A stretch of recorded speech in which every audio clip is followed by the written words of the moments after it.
প্রকাশ করেছে ইসলামিক একটা স্কলার হিসেবে, ইসলামিক দার্শনিক হিসেবে, ইসলামিক দায়ী হিসেবে প্রকাশ করেছে। সত্যিকারে এই জাতীয় টেলিভিশন মার্কা তাই হুজুররা সত্যিকারে এরা রাসূলের ওয়ারিস নয়, ইসলামের দুশমন। আজকে টেলিভিশনে একটা টেলিভিশন মার্কা তাই হুজুর বের কি মার্কা? টেলিভিশন মার্কা। কি হুজুর? কি মার্কা বলেন না? কি মার্কা? টেলিভিশন মার্কা। কি হুজুর? তাই হুজুর। নাম জানেননি তার? ডাক্তার জাকির নায়েক। কি নাম? জাকির নায়েক। সে সত্যিকারে মুসলমানদের কেউ নয়, এটা ইমানি কথা। প্রত্যেকজনের ইমান শুধরিয়ে নেন। আজকের দুনিয়ার ইমানি কথা হলো সে জাকির নায়েক সত্যিকারে ইসলামের কেউ নয়, মুসলমানদের কেউ নয়, ইসলামের কেউ নয়, ইসলামী সমাজের কেউ নয়, ইসলামী দাওয়াতের কেউ নয়, সরাসরি ইহুদি খ্রিস্টানদের দালাল। আজকের ইমানের কথা হলো দেওয়ানবাগী। আসসালামু আলাইকুম। ওয়ালাইকুম আসসালাম। এটা সাধারণত মনে করা হয় যে টাই হলো ক্রসের প্রতীক। তাহলে আপনি কেন খ্রিস্টানদের লেবেলটা পড়েছেন? ভাই, আপনি খুব সুন্দর প্রশ্ন করেছেন, আর আমিও খুশি যে এই প্রশ্নটা করেছেন, যাতে করে ভুল ধারণাগুলো ভাঙা যায়। আপনি প্রশ্ন করলেন যে টাই হলো ক্রসের প্রতীক, খ্রিস্টানদের প্রতীক। তাহলে আমি কেন একজন মুসলিম হয়ে টাই পরে আছি? আর আমি জানি অনেক মুসলিম মনে করেন যে টাই এটা হলো ক্রসের প্রতীক। তবে আমি বিভিন্ন ধর্মের উপর একজন ছাত্র। খ্রিস্টানদের কোনো ধর্মগ্রন্থেই একথা উল্লেখ করা নেই যে গলার টাই হলো খ্রিস্টানদের ক্রসের প্রতীক। যদি এমনটা হয়, হাদিস পরিষ্কারভাবে বলছে আপনি সেই পোশাক পরবেন না যেটা অবিশ্বাসীদের পোশাকের মতো হয়। যদি সেটা অমুসলিমদের বিশেষ প্রতীক হয়ে থাকে, তাহলে সেই লেভেলটা লাগাতে পারবেন না, সেটা হারাম। আপনি বাইবেলে এমন কোনো কথা পাবেন না, বাইবেলে কোনো অনুচ্ছেদে এ কথা পাবেন না যেখানে বলা হয়েছে যে গলার টাই হলো ক্রসের প্রতীক। আমি আরও জানি যে অনেক মুসলিম পশ্চিমা কালচার পছন্দ করেন না, তাদেরকে দোষ দিচ্ছি না। আমি যেটা বলবো, আপনি যদি দেখেন অমুক জিনিসটা ক্ষতিকর, যদি আপনি দেখেন পশ্চিমারা কোনো খারাপ কাজ করছে, আপনি সেটা প্রতিবাদ করবেন। কিন্তু তারা যে ভালো কাজগুলো করে তাতে কোনো ক্ষতি নেই যদি সেগুলো মেনে নেন। আর যেগুলো নিরপেক্ষ সেগুলোতেও ক্ষতি নেই, এগুলো তো আপনার প্রতিবাদ করার দরকার নেই। কিছু মুসলিম পশ্চিমাদের কালচারটাকে এতটাই অপছন্দ করেন যে তারা সব কিছুতে প্রতিবাদ করে। তাই এই জিনিসটা কোনোভাবেই খ্রিস্টানদের ধর্মের প্রতীক নয়। এই প্রশ্নটা আমাকে পৃথিবীর বিভিন্ন জায়গাতে করা হয়েছে। আমি তখনও সবার সামনেই বলেছি, যদি কোনো মুসলিম এটা প্রমাণ করতে পারেন, যে কোনো সময় অকাট্য প্রমাণ করতে পারেন যে গলার টাই এটা ক্রস বা খ্রিস্টান ধর্মের প্রতীক, আমি সবার আগে টাই খুলে ফেলবো। আর আমি সবাইকে বলবো আপনারা কেউ টাই পরবেন না। টাই জিনিসটা কোনোভাবেই খ্রিস্টান ধর্মের প্রতীক নয়, এটা কোনো দিক থেকে ক্রসের প্রতীক না, এটা একটা কালচারাল ড্রেস। টাই নিয়ে গবেষণা করেছেন বিশেষজ্ঞরা, শোনা কথা না। বিশেষজ্ঞরা বলেছেন কিভাবে টাইয়ের প্রচলন হলো। কিছু বিশেষজ্ঞ বলেন ঠান্ডা আবহাওয়ার দেশে লোকজন টাই পরে তাদের ভারী জামা কাপড়গুলো আটকে রাখতো। দেখবেন ঠান্ডা দেশে লোকজন উলের পোশাক পরে, এটা কালচারাল ড্রেস, এটা খ্রিস্টানদের ধর্মীয় পোশাক না। আপনারা পৃথিবীর সব জায়গায় দেখবেন খ্রিস্টানরা টাই পরে। খ্রিস্টানরা যে টাই পরে আলহামদুলিল্লাহ আমি সেটা জানি, মুসলিমরা টাই পরে, হিন্দুরা টাই পরে। গলার টাই আসলে খ্রিস্টান ধর্মের প্রতীক না, এটা একটা কালচারাল ড্রেস। আর মুসলিমদের অনুমতি দেয়া আছে যে তারা সেগুলো করতে পারবে যে জিনিসগুলো ইসলামিক শরিয়ার বিরুদ্ধে যায় না। যদি সেটা ইসলামিক শরিয়ার বিরুদ্ধে যায়, যেমন হাফ প্যান্ট পরা, এটাও পশ্চিমাদের একটা কালচার। আমরা মুসলিমরা এটা পরবো না, কারণ পুরুষদের জন্য হিজাব বা আওরা হলো নাভি থেকে হাঁটু পর্যন্ত। মুসলিমরা শর্টস পরবে না, এটার অনুমতি নেই। আপনি গাড়িতে চড়ছেন, গাড়ি আবিষ্কার করেছিল খ্রিস্টানরা, পশ্চিমারা। আমি কি বলবো খ্রিস্টানরা গাড়ি আবিষ্কার করেছে তাই আমি এতে চড়বো না? প্লেনের ক্ষেত্রে একই কথা, সেখানেও কি এই কথা বলবো না? যে জিনিসগুলো শরিয়ার বিরুদ্ধে সেগুলো করব না। টাই জিনিসটা কোনোভাবেই খ্রিস্টান ধর্মের প্রতীক না। গলার টাই, লোকে বলে এটা নাকি ক্রসের মতো দেখতে। টাই খুলে উপরের অংশটা সোজা করে ধরেন, ক্রসের মতো দেখাবে। আমি বলি আপনারা যে কুর্তা পরেন সোজা করে ধরেন, সেটা আরো বেশি ক্রসের মতো লাগবে। তাই আপনি নিজের কল্পনা দিয়ে চলবেন না, ও কুর্তা তো ক্রসের মতো দেখতে তাই আমি কুর্তা পরবো না। এটা কি বলতে পারি? এমন কথা কি বলতে পারি? আর নবীজি বলেছেন যে পোশাক কোনো বিশেষ একটা ধর্মের প্রতীক, সেই পোশাকগুলো পরবে না। টাই জিনিসটা খ্রিস্টান ধর্মের প্রতীক না, এটা একটা কালচারাল ড্রেস। এটা ফরজ না যে অবশ্যই পড়তে হবে, আমি কথা বলছি না। যদি না পারেন আলহামদুলিল্লাহ, কোনো সমস্যা নেই। তবে আমি মাঝে মধ্যে পশ্চিমা দেশে যাই, এটা পড়লে অনেক রকম সুবিধাও আছে। আর ইসলাম যদি নিষেধ না করে সেটা পড়তে আমার আপত্তি নেই, কিন্তু ইসলাম যদি নিষেধ করে আমি এমন কিছুই পরব না যেটা ইসলাম নিষেধ করে, আমার লাভ হলেও না। তবে এই গলারটাই আলহামদুলিল্লাহ ইসলাম এটার অনুমতি আছে, তাই এটাতে কোনো সমস্যা নেই যদি মুসলিমরা টাই পরে। আশা ইসলামের দুশ্মন কোরআনের উপরে মূল আবিষ্কার করে মুসলমানদের ঈমানের উপর আঘাত করেছে।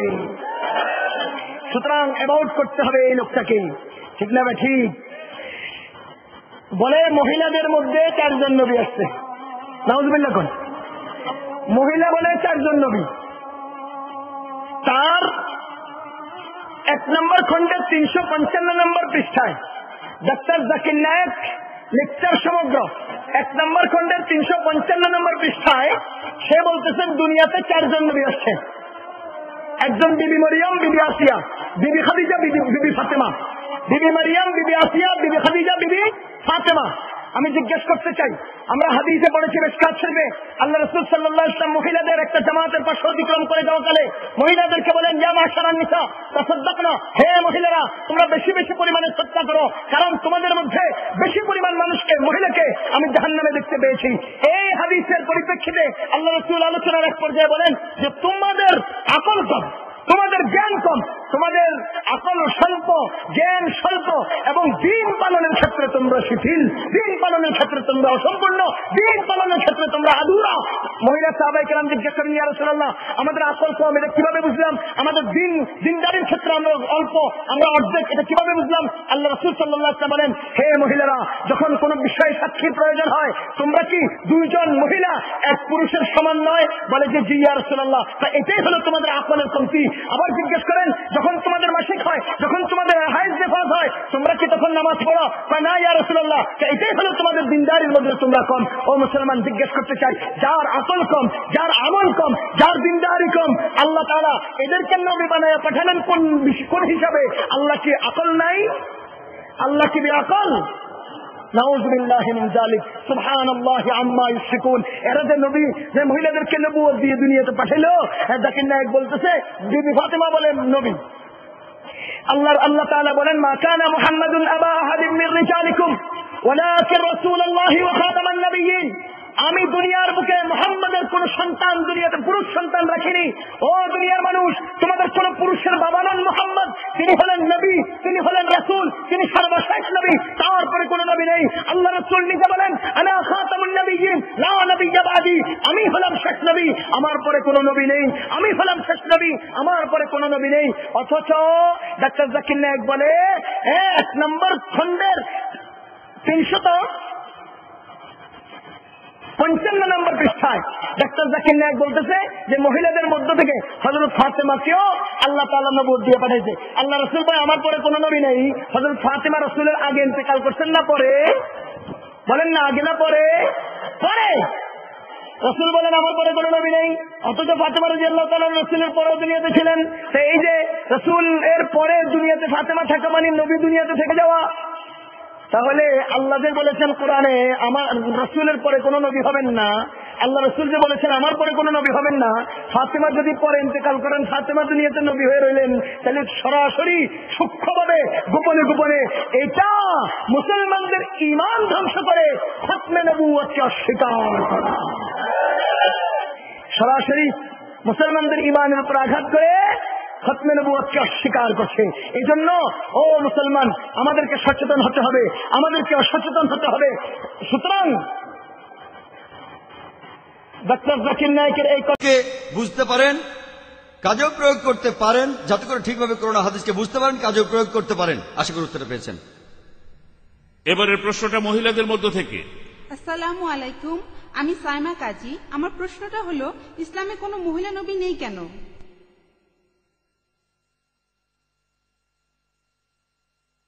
বোন, আপনি প্রশ্ন করলেন কেন ইসলাম ধর্মে কোনো মহিলা নবী নেই। যদি নবী বলতে বুঝিয়ে থাকেন যে ব্যক্তির কাছে ওহী নাজিল হয় আর যিনি অন্যান্যদের নেতা হিসেবে কাজ করেন, তাহলে একথা আমি নিশ্চিতভাবে বলতে পারি যে ইসলাম ধর্মে কোনো মহিলা নবী নেই। আমার মতে এটাই সঠিক। কারণ যদি কোন মহিলা কখনো আল্লাহ নবী হতেন, কোরআন পরিষ্কারভাবে বলেছে যে পুরুষ হলো তার পরিবারের নেতা, তাহলে পরিবারের নেতাই যখন পুরুষ, তাহলে একজন নারী কিভাবে সমাজের সব মানুষকে নেতৃত্ব দেবে? এবারে দ্বিতীয় অংশে আসি। একজন নবী জামাতের নামাজের সময় সাধারণত ইমামতি করেন। আর আমি আগেও বলেছিলাম যে নামাজের বিভিন্ন ভঙ্গি, যেমন কায়াম, রুকু, সেজদা, দাঁড়ানো, মাথা নোয়ানো আর উপর হয়ে সেজদা, যদি এগুলো মহিলা নবী করতেন তাহলে পেছনে যারা নামাজ পড়বে তাদের অসুবিধা হতো। আর এছাড়াও দেখবেন যে নবীজি সাধারণ মানুষের সাথে প্রায় প্রতিদিনই দেখা করতেন। কোন মহিলা নবী থাকলে ইসলাম পুরুষ ও নারীর অবাধ মেলামেশার অনুমতি দেয় না।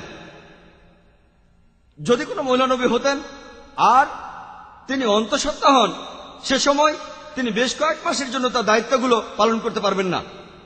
যদি তার সন্তান থাকে তাহলে তার জন্য একই সাথে নবী ও মায়ের দায়িত্ব পালন করা কঠিন হয়ে যাবে। একজন পুরুষই ভালোভাবে নবীর দায়িত্ব পালন করতে পারবেন। একজন বাবাও একজন মহিলার তুলনায়, অর্থাৎ একজন মায়ের তুলনায় ভালোভাবে কাজ করতে পারবেন। কিন্তু যদি বলেন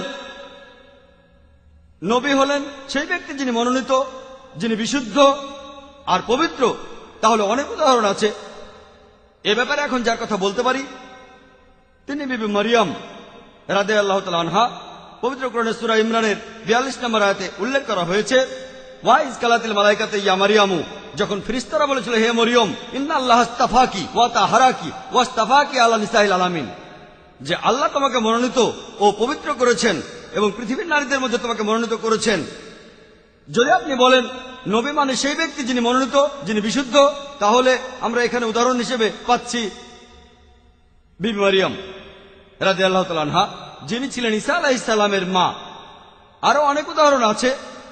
পবিত্র কোরআনে সূরা তাহরিমের 11 নম্বর আয়াতে উল্লেখ করা হয়েছে, বলা হয়েছে যে আল্লাহ যেটা মুমিনদের জন্য দিচ্ছেন সেটা ফিরাউনের পত্নীর দৃষ্টান্ত। বিবি আসিয়া রাদিয়াল্লাহু তাআলা আনহা, তিনি আল্লাহ তাআলার কাছে প্রার্থনা করেছিলেন, আমার জন্য তোমার কাছে জান্নাতে একটি গৃহ নির্মাণ করো আর আমাকে ফিরাউন ও তার দুষ্কৃতি হতে উদ্ধার করো। চিন্তা করেন, তিনি ছিলেন সে সময়ের সবচেয়ে শক্তিশালী ফারাওয়ের স্ত্রী। তিনি সব রকম বিলাস ব্যসনের বদলে আল্লাহ সুবহানাহু ওয়া তাআলার কাছে চেয়েছিলেন বেহেশতের মধ্যে একটি ঘর। ইসলাম ধর্মে এমন 4 জন মহিলা নবী আছেন, একজন বিবি মারিয়াম, একজন বিবি আসিয়া, আল্লাহ তাদের শান্তিতে রাখুন। এছাড়াও অন্য নবীরা হলেন বিবি ফাতিমা ও বিবি খাদিজা, আল্লাহ তাদেরকেও শান্তিতে রাখুন। আশা করি উত্তরটা পেয়েছেন। এখানে কিছু দর্শক শ্রোতা আছেন যারা মাইকের সামনে এসে প্রশ্ন করতে চান না, তাদের জন্য চিরকুটের ব্যবস্থা রয়েছে। মাইকে এতদিনকার মুসলমানরা গীতা রামায়ণকে আল্লাহর কিতাব মানেনি, তাহলে ইমানে মুসলমানের দাবি অনুপাতে তারা সবাই কি ইমান হারা হয়ে গেল না? কথা বলেন, তারা ইমান হারা হয়ে গেল না? আজকে 1400-1500 বছর পরে একজন মুজাদ্দিদ আইসা আমাদেরকে নতুন করে ইমানদার বানাচ্ছে, নতুন করে ইমান শিখাচ্ছে যে রামকৃষ্ণকে তোমরা নবী বলে স্বীকার করো, গীতা রামায়ণকে আল্লাহর কালাম বলে তোমরা বিশ্বাস করো। পাশাপাশি আল্লাহ রাসূল বলেন আল হুব্বু ফিল্লাহ ওয়াল বুগযু ফিল্লাহ মিনাল ঈমান। ঈমানের দাবি হলো কাফেরদেরকে ঘৃণা করতে হবে, মুসলমানদেরকে ভালোবাসতে হবে। ও মুসলমান, শ্রী রবিশঙ্কর স্পষ্ট বক্তব্যের মধ্যে বলে যে আজ গীতাকে ঘৃণা করা যাবে না, যে রামায়ণকে ঘৃণা করা যাবে না, হিন্দুদেরকে ঘৃণা করা যাবে না, রামকৃষ্ণকে ঘৃণা নয়, এবার ভালোবাসবো, এবার ভালোবাসবো। সে 1 নম্বর খণ্ড 457 নম্বর পৃষ্ঠার মধ্যে স্পষ্ট বলেছিল যে রামকৃষ্ণের উপরে যে কালাম রয়েছে, অর্থাৎ রামায়ণ, অর্থাৎ গীতা, এই জাতীয় কিতাবগুলো আল্লাহর পক্ষ থেকে নাযিল হওয়া কিতাব। এই সমস্ত কিতাব আপনারা পড়েন। 20,000-এরও বেশি নবী এসেছেন মানুষকে সুপথে পরিচালনা করতে। নাম দিয়ে 25 জন নবী রাসূলকে চিনি, অন্যরা হতে পারে নাও হতে পারে, নিশ্চিতভাবে বলতে পারছি না। আপনি প্রশ্ন করলেন আমি কি এটা মানি যে বেদ হলো মহান ঈশ্বরের বাণী? আসুন দেখি কোরআন আর বেদের মধ্যে মিল আছে কিনা। হ্যাঁ আছে, যেহেতু ঈশ্বর নিয়ে কথা, কোরআনে ঈশ্বর নিয়ে বলা হয়েছে এবং বেদেও ঈশ্বর নিয়ে বলা হয়েছে। যদি আপনি বেদ পড়েন তাহলে দেখবেন যজুর্বেদে আছে 3 নম্বর অধ্যায়ের 32 অনুচ্ছেদে নাতাস্তি প্রতিমা আস্তি, মহান ঈশ্বরের কোন রকম প্রতিমূর্তি নেই।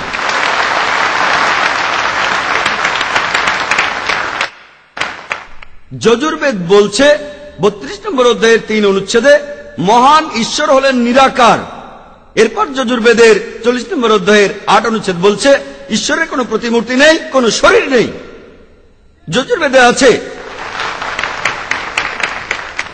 40 নম্বর অধ্যায়ের 9 অনুচ্ছেদে বলছে যারা প্রাকৃতিক বস্তুর পুজো করে তারা অন্ধকারে প্রবেশ করে। এরপর বলা হচ্ছে আন্ধাত্মা প্রবি শান্তি ইয়া আসাম্ভূতি উপাস্তে।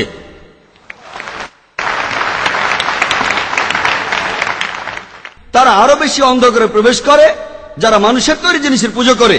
প্রাকৃতিক জিনিসের পুজো করলে অন্ধকারে প্রবেশ করবেন, যেমন বাতাস, পানি প্রাকৃতিক। যদি মানুষের তৈরি জিনিসের পুজো করেন, কাঠের বা পাথরের, তাহলে আরো অন্ধকারে ঢুকবেন। এ কথা কে বলেছে? যজুর্বেদ বলেছে, 40 নম্বর অধ্যায়ের 9 অনুচ্ছেদ। এরপর বলছে হিন্দু গ্রন্থে এক্কাম ব্রাহ্ম দুস্তিয়া নাস্তে নিয়া নাস্তে নাস্তে কিঞ্চন, ঈশ্বর একজন, ভগবান এক ही है, दूसरा नहीं है, जरा भी नहीं है। মহান ঈশ্বর একজন, দ্বিতীয় কেউ নেই, তার সমতুল্য কেউ নেই। ঋগ্বেদে উল্লেখ আছে 8 নম্বর খণ্ড 1 নম্বর অধ্যায়ের 1 অনুচ্ছেদে মাচি দায়ানাথ বিসংসাত, সমস্ত প্রশংসা শুধু এক ঈশ্বরের। ঋগ্বেদে উল্লেখ আছে 6 নম্বর খণ্ড 45 নম্বর অধ্যায়ের 16 অনুচ্ছেদে ইয়া এক ইত্তামুস্তেহি, ঈশ্বর মাত্র একজন, তার উপাসনা করো। আমরা এগুলো মানি, আমাদের কোনো আপত্তি নেই বেদের এই সব কথাগুলো মেনে নিতে, বিশ্বাস করতে। এটা ঈশ্বরের বাণী হতে পারে। কোরআন দিয়ে আমরা পরীক্ষা করব কোনটা সঠিক কোনটা বেঠিক, কারণ এটা হলো সর্বশেষ আসমানি কিতাব। মুসলিমদের কোনো আপত্তি নেই এটা মানতে যে এগুলো হচ্ছে মহান ঈশ্বরের বাণী। তবে এখানে অন্য আরো কিছু আছে, কিছু কথা বিকৃত হয়ে গেছে। আমি এমন উদাহরণও জানি, তবে সেগুলো এখানে বলছি না। কিছু কথা বিকৃত হয়ে গেছে, মানুষ নিজেই কিছু কথা লিখেছে, সেগুলো আমরা ঈশ্বরের বাণী বলে মানতে পারি না। বাইবেলের যেমন কিছু অবৈজ্ঞানিক কথা আছে, তেমনটা বেদেও আছে, সেগুলো আজকে বলবো না। এটা মানতে আপত্তি নেই। অরিজিনালি বেদ হয়তো ঈশ্বরের বাণী, আর ইঞ্জিল পবিত্রকরণ বলছে ইঞ্জিল আল্লাহর ওহী, নাজিল হয়েছিল ঈসা নবীর উপর, ঈসা আলাইহিস সালামের উপর এটা নাজিল হয়েছিল। তাই আমরা নিশ্চিতভাবে বলতে পারি যে ইঞ্জিল হলো ঈশ্বরের বাণী। কিন্তু বর্তমানের বাইবেল বিকৃত হয়ে গেছে। একইভাবে আমি বলতে পারি যে বেদ ঈশ্বরের বাণী হতে পারে। আর ঈশ্বরের দূত, হ্যাঁ অনেক দূতই ছিলেন, অনেক, যেমন রাম, কৃষ্ণ, তারা কি দূত? আমরা বলি হতে পারে, আমরা এখানে নিশ্চিতভাবে বলতে পারি না। এমন কিছু মুসলিম আছে যারা বলে যে রাম আলাইহিস সালাম এটা ঠিক না, এটা হলো তেল দেওয়া। আমি হিন্দুদের এভাবে তেল দেব না, আমি বলবো হতে পারে। কিন্তু যদি সেটাও হয়, যদি তারা মহান ঈশ্বরের দূত হয়েও থাকেন, এবং যদি বেদ আসলেই আল্লাহর আসমানি কিতাব হয়েও থাকে, আগেও বলেছি এটা নির্দিষ্ট সময়ের জন্য, তারা বিশেষ সময়ে বিশেষ জাতির জন্য এসেছিল, তাদের নির্দেশগুলো চিরস্থায়ী না। কোরআন হলো সর্বশেষ আর চূড়ান্ত আসমানি কিতাব, আল্লাহর আসমানি কিতাব। এখন যদি ইঞ্জিল, যদি বাইবেল, যদি বেদ ঈশ্বরের বাণী হয়েও থাকে, সেটা সেই সময়ের জন্য, আজকের জন্য না। কোরআন হলো ঈশ্বরের চূড়ান্ত আসমানি কিতাব, আর মুহাম্মদ সাল্লাল্লাহু আলাইহি সাল্লাম হলেন আমাদের শেষ নবী। আমরা নবীজি আর কোরআনকে মানব। আশা করি উত্তরটা পেয়েছেন।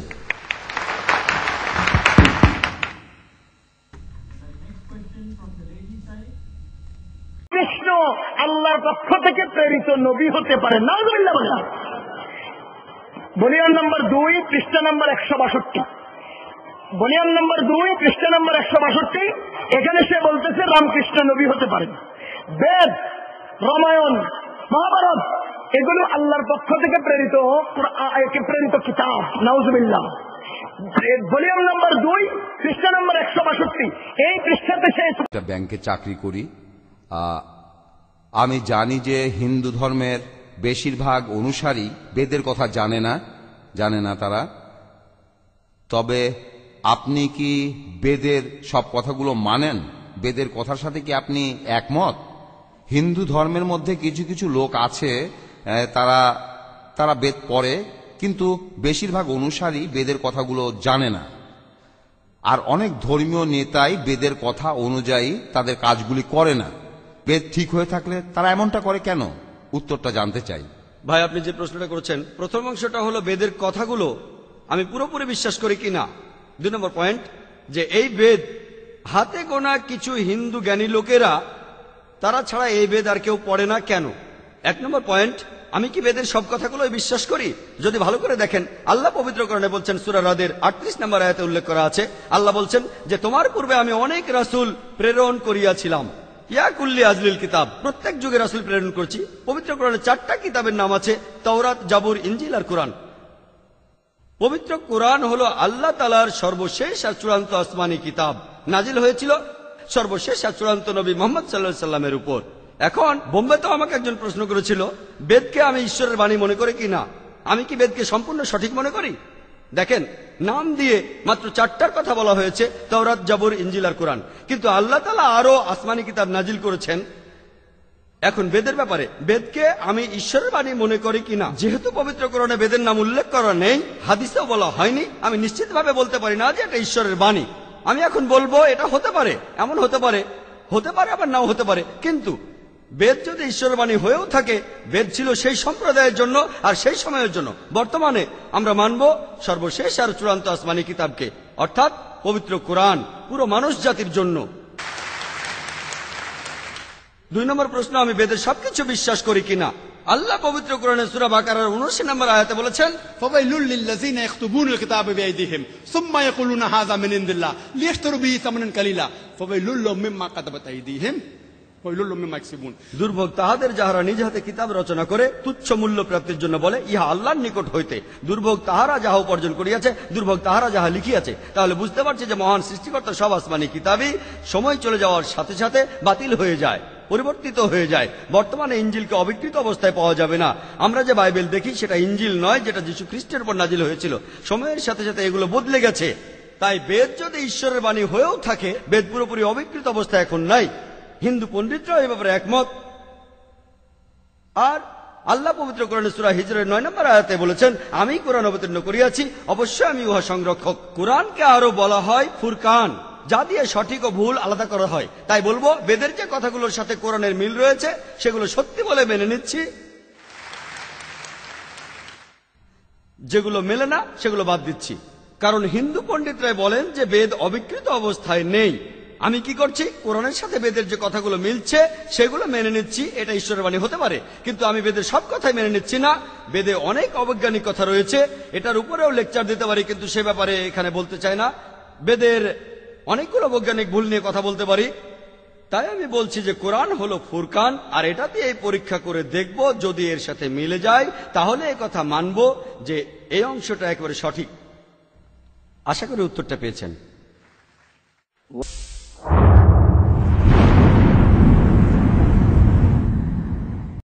সমস্ত কাই হুজুররা এই জাতীয় 2 টাকা দামের ফতুয়াবাজরা আপনাদের সামনে বোরকা পরিধান করে চোখের চিপা দেখাইয়া, হাতের আঙ্গুলে দেখাইয়া সামনে দাঁড়িয়ে লিকচার দিচ্ছে, এটাকে বিয়া করো, এটাকে গ্রহণ করো। নুরুল ইসলাম মণিপুরি গলা ফাটিয়ে ফাটিয়ে, মুফতি মিজান গলা ফাটিয়ে ফাটিয়ে, হাটাজারি মহতাব শাহ হুজুর গলা ফাটিয়ে ফাটিয়ে আমাদেরকে স্পষ্ট বলে দিচ্ছে, করো না বিয়া, করিও না বিয়া, ঠোঁটকাটা, বিপদে পড়বা। ঠিক আমরা বলে যাচ্ছি, ও মুসলমান জাকির নায়েক, ঠোঁটকাটা, বিয়া করবা, সারা জীবনের জন্য ভুগতে হবে, সারা জীবনের জন্য ঈমান হারা হয়ে বেঈমান হয়ে যেতে হবে। সাবধান সাবধান সাবধান সাবধান। টেলিভিশন মার্কা তাই হুজুররা আজকে আমাদের মধ্যে বিভ্রান্তি সৃষ্টি করছে। হাটাজারি হুজুর লম্বা আলোচনা করেছেন আসার পরে এই সমস্ত বিষয় নিয়ে। 2 টাকা দামের ফতুয়াবাজরা সরাসরি আজকে ব্যঙ্গ করে ইসলামকে ধ্বংস করে দিচ্ছে। ये वो चाहते हैं कि हिंदू मुस्लिम झगड़ा करे, मैं झगड़ा होने देता ही नहीं हूं। मेरे खिलाफ चंद हार्डली कोई आपको हिंदू मिलेंगे, अक्सर जो मेरे खिलाफ है मुसलमान ही है।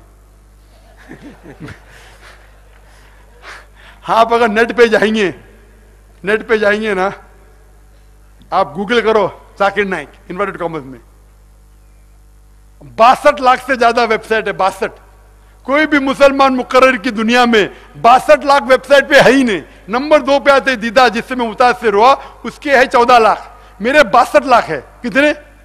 62 लाख। और अब जाओ उसके अंदर टॉप 10 में तो एक वेबसाइट मिलेंगी जाकिर के खिलाफ, अक्सर क्योंकि मैं इस्लाम के बारे में सही नजरिया पेश करता हूं, ये गलत है ये सही है, तो क्या हो रहा है, बहुत से मुसलमानों की दुकान बंद हो रही है। तो दुकान बंद हो रही है तो जाकिर के खिलाफ, जाकिर काफिर, जाकिर काफिर, जाकिर ये एक एसएमएस घूम रहा है इधर गुजरात में कि जाकिर ने कहा कि मोहम्मद सल्लल्लाहु अलैहि वसल्लम को नहीं मानना चाहिए, घूम रहा है। अरे जो शख्स भाई हजारों लोग को शहादत देता है, तकरीर किए कि मोहम्मद सल्लल्लाहु अलैहि वसल्लम की पेशन गोई दिगर मज़ाहिब में, वो शख्स कभी बोल सकता है? ये मीडिया है, मीडिया। जब मुझे दिखाया गया, मैं क्लिप देखा कि उसमें लिखा है, लग रहा है कि मैं कह रहा हूं कि मोहम्मद सल्लल्लाहु अलैहि वसल्लम को मानना हराम है। आगे पीछे देखो क्या है, पूरी पेशन गोई है, मांगना हराम है। मोहम्मद सल्लल्लाहु अलैहि वसल्लम से मांगना हराम है। अभी हो सकता है दो चीज, क्योंकि इसकी रिकॉर्डिंग पीस टीवी ने नहीं की थी, दो चीज हो सकता है कि स्लिप ऑफ द टंग है, सबकत लिसान, जबान फिसलना, या हो सकता है किसने मैनिपुलेट किया है। और मैनिपुलेट करना बहुत आसान है, लेकिन अक्सर मुसलमान, हाँ जाकिर ने कहा मोहम्मद सल्लल्लाहु अलैहि वसल्लम को नहीं मानना चाहिए। कोई भी मुसलमान जो मेरी तकरीर सुन चुका है, यह मान ही नहीं सकता। जिन लोगों की दुकान बंद हो रही है वो लोग फैलाते हैं, लेकिन हवा की तरह हिफाजत, फानूस की तरह हिफाजत जिसकी हवा करे, वो शमा क्या बुझे जिसे रोशन खुदा करे। मैं तकरीर नहीं करता हूं शोहरत के लिए, मैंने मेरे मेडिकल का पेशा छोड़ दिया। मैं तकरीर करता हूं कि अल्लाह ताला इस नाचीज की कुछ खिदमत को मान ले कि जो मैं थोड़ा बहुत कर रहा हूं अल्लाह के राह में उसे कबूल करे, ताकि मुझे अजर मिले, और दुआ करता हूं कि मुझे जन्नत में एक जगह मिले। उसके लिए मुझे ये फिक्र नहीं कि लोग मेरे बारे में क्या कहते। आप इंटरनेट पे जाइए, यूट्यूब पे आपको दिखेगा जाकिर मस्जिद में जूते चोरी कर रहा है, जाकिर नाइक मस्जिद में जूते चोरी कर रहा है। अभी जो भी जाकिर को जानता है उसने जिंदगी छोड़ दी कि जूते चोरी करेगा, लेकिन जो लोग खिलाफ है, हाँ जाकिर चोर है, जूता चोर है, हाँ ठीक है भाई, मैं जवाब भी नहीं देता हूं। आप समझे ना, क्योंकि कहावत है, अगर कोई आप पे पत्थर फेंकता है, अपने आप को इतना ऊंचा करो कि पत्थर आप तक पहुंचे ही नहीं। तो मेरा अनुभव हो गया है। राधनपुर में हम आज सुबह ही बात कर रहे थे, तो कोई मुसलमान भाई ऐसा बोल रहा था, वो हमारा संप्रदाय से अलग है, जाकिर भाई अलग है, अलग है। तो मैं तो चलो समी चलते हैं, इमरान ने बुलाया तो बोले वो हमारा संप्रदाय में नहीं आता, वो अलग पंथ है। मैं सिर्फ अल्लाह और अल्लाह के रसूल में आता हूं। मैं अपने आप को मुसलमान कहता हूं और अल्लाह के रसूल पे ईमान लाता हूं। जो भी कुरान और सही हदीस से हट जाता है तो मैं कहता हूं भाई, मैं सिर्फ कुरान और सही हदीस, कोई भी शख्स चाहे मुस्लिम हो, कोई भी फिरके का हो, चाहे गैर मुस्लिम हो, अगर कुरान की आयत पेश करता है मैं उसे कबूल करता हूं, सही हदीस पेश करता हूं कबूल करता हूं। अगर दूसरा कुछ पेश करता है कि इसने कहा उसने कहा, तो मैं कहता हूं भाई कुरान और सही हदीस की रोशनी में सही है तो मैं मानता हूं, वरना मैं नहीं मानता हूं। मैं अपने आप को कभी आलिम ही नहीं कहता हूं, मैं स्कॉलर भी नहीं कहता हूं, मैं अपने आप को तालिबे इल्म कहता हूं, लेकिन जो भी कहता हूं कुरान में से हवाला देता हूं, तो दूसरे लोग को जरा हलक से उतरता नहीं, हवाला देता हूं ना फटाफट।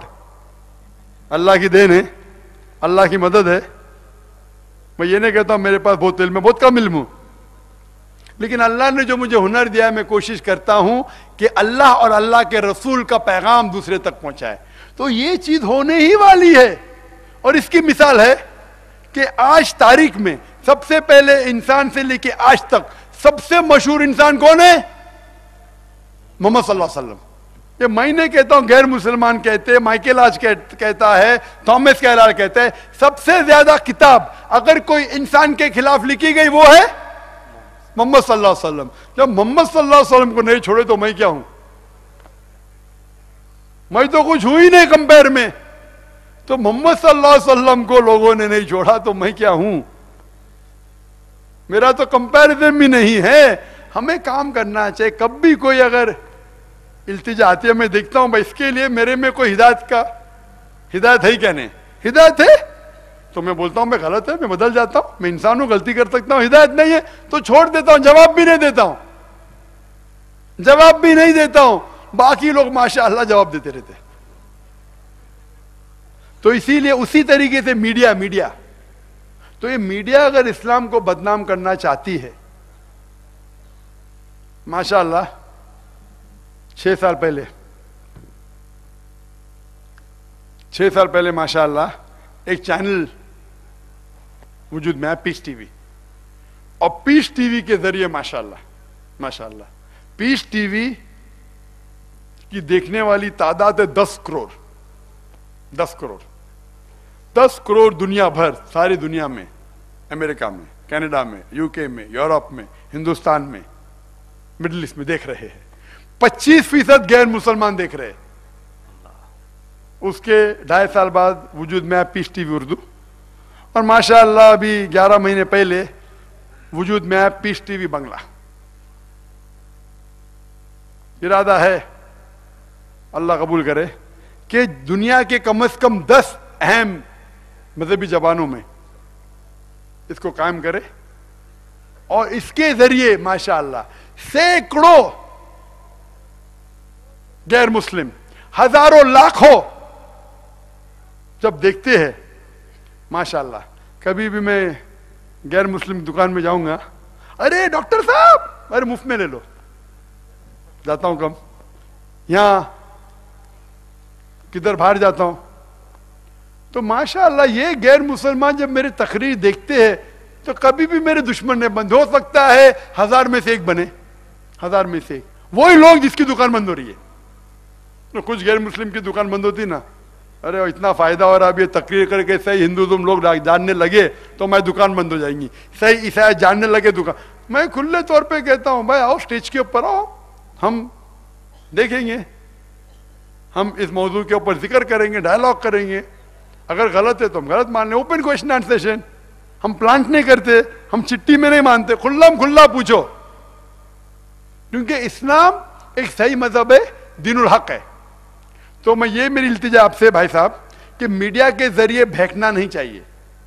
मीडिया के जरिए थोड़े लोग होंगे जो मुसलमान जो गलत होंगे, मीडिया से लेके पेश करती है कि अक्सर मुसलमान ऐसे, हमें मीडिया से भड़कना, इसके बावजूद आज सबसे ज्यादा तेजी से फैलने वाला मजहब इस्लाम है, अमेरिका में, यूरोप में, सारी दुनिया में। Non-Muslim friends ask me that if there is Allah,